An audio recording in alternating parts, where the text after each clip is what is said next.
amaran cuaca buruk telah dikeluarkan sepanjang hari ini. Sementara itu bagi laluan menghubungkan Kota Kinabalu, Klenam dan juga Kiringau juga tidak boleh dilalui oleh kenderaan. 70 mangsa ataupun penduduk terjejas masih ditempatkan di 6 PPS di dua bahagian yang terjejas. Ya, banjir di negeri itu walaupun tidak seburuk pada tahun 2004 dan 2010, namun kebimbangan tetap ada. Penularan COVID-19 menyebabkan penduduk mesti lebih berhati-hati apabila terpaksa berpindah ke pusat pemindahan sementara agar pandemik ini tidak merebak dalam kalangan mereka. Syadikin Baharin meninjau perkembangan semasa di sana.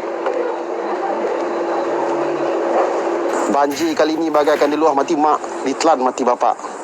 Manakah tidaknya? Dengan penularan COVID-19 yang semakin menjadi-jadi memaksa kita duduk di rumah. Namun kita terpaksa berpindah apabila rumah kita pula ditenggelami air. Sungguh pun begitu, kepatuhan penduduk terjejas banjir mengamalkan prosedur operasi standard SOP kunci kejayaan bagi melepasi dugaan ini. Kerana kita sentiasa mengawasi mereka. Kadang-kadang mereka ada juga yang terlupa tentang SOP. Jadi kita buat teguran kepada mereka. Di kampung ini, lebih 100 orang dipindahkan ke PPS. Namun ada kawasan yang telah pulih dan penduduk dibenarkan kembali ke rumah masing-masing. Malah, operasi pembersihan kampung pasca banjir dilakukan secara bergotong royong. Selain banjir dan wabak, penduduk juga bimbang berdepan ancaman reptilia sungai. Pun begitu, bantuan daripada kerajaan dan pelbagai pihak tidak putus-putus diterima penduduk terjejas banjir bagi menghadapi saat sukar ini. Masalah kecil-kecil tu ada, tapi dapat diselesaikan lah. Kerana jangan lupa, kadang-kadang setengah-setengah jalan tu je banjir, jadi tak dapat diagak lah. Itu antara 1000 kisah yang dirakamkan ketika banjir membadai Sarawak sejak Rabu lepas. Bencana masih belum berakhir, dengan langit kelihatan menghitam masih belum menjanjikan cuaca yang cerah.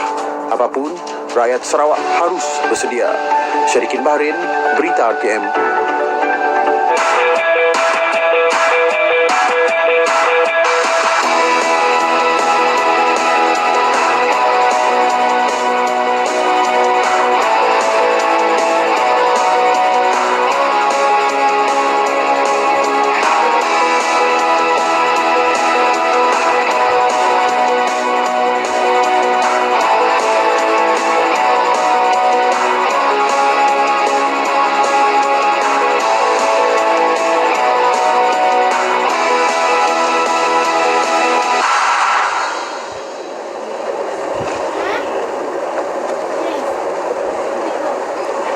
Peruntukan segera RM100,000 diluluskan kerajaan untuk menyelenggara sistem peparitan di Mukim Pengerang dan Pantai Timur Kota Tinggi Johor yang dikatakan menjadi punca bencana banjir di daerah itu awal bulan ini.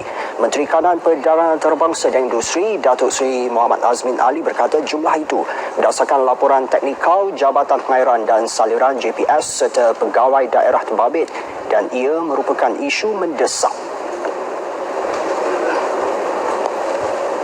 Mengikut laporan awal daripada Jabatan Teknikal, ada keperluan sebanyak RM100,000 untuk tujuan tersebut dan saya telah memberikan kelulusan serta-merta dan meminta JPS dan pejabat daerah untuk segera mengemukakan laporan bagi meneruskan projek naik taraf sistem peparitan di kampung tersebut.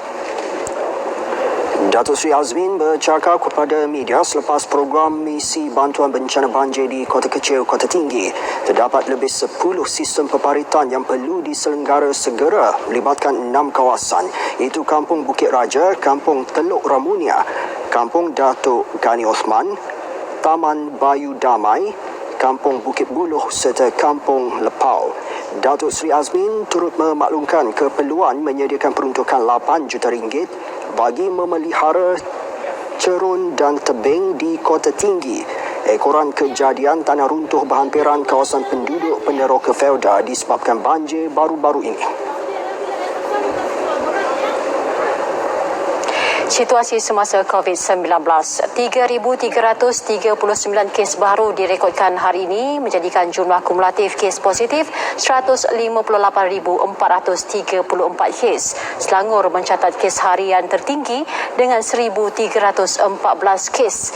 Kes sembuh pula 2,676 kes menjadikan jumlah kumulatif kes sembuh 120,051. 7 kematian turut dilaporkan menjadikan jumlahnya 601. Berikut data terkini COVID-19 diikuti kes positif harian mengikut negeri.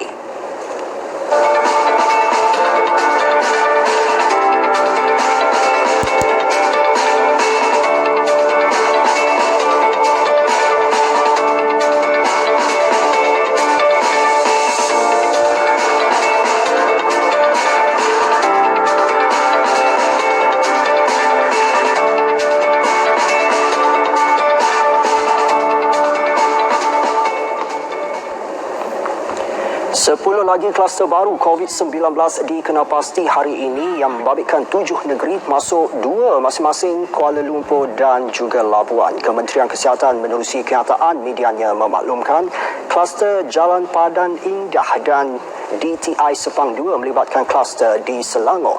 Manakala kluster Taman Ikan Jinak dan kluster Jalan Mawila didapati di Sabah. Bagi wilayah Persekutuan Kuala Lumpur, 2 kluster baru dikenalpasti iaitu kluster Jalan Menerong di Lembah Pantai dan kluster Tapak Bina Jalan Yap di Titiwangsa. Di Johor Bahru membabitkan kluster Jalan Perak. Kluster Rantau Lada wujud di Temerloh dan Maran Pahang. Kluster Pantai Peringgit pula melibatkan daerah Melaka Tengah dan Jasin. Kluster Jalan Muhammad Saleh berhubung kluster tempat kerja melibatkan wilayah Persekutuan Labuan.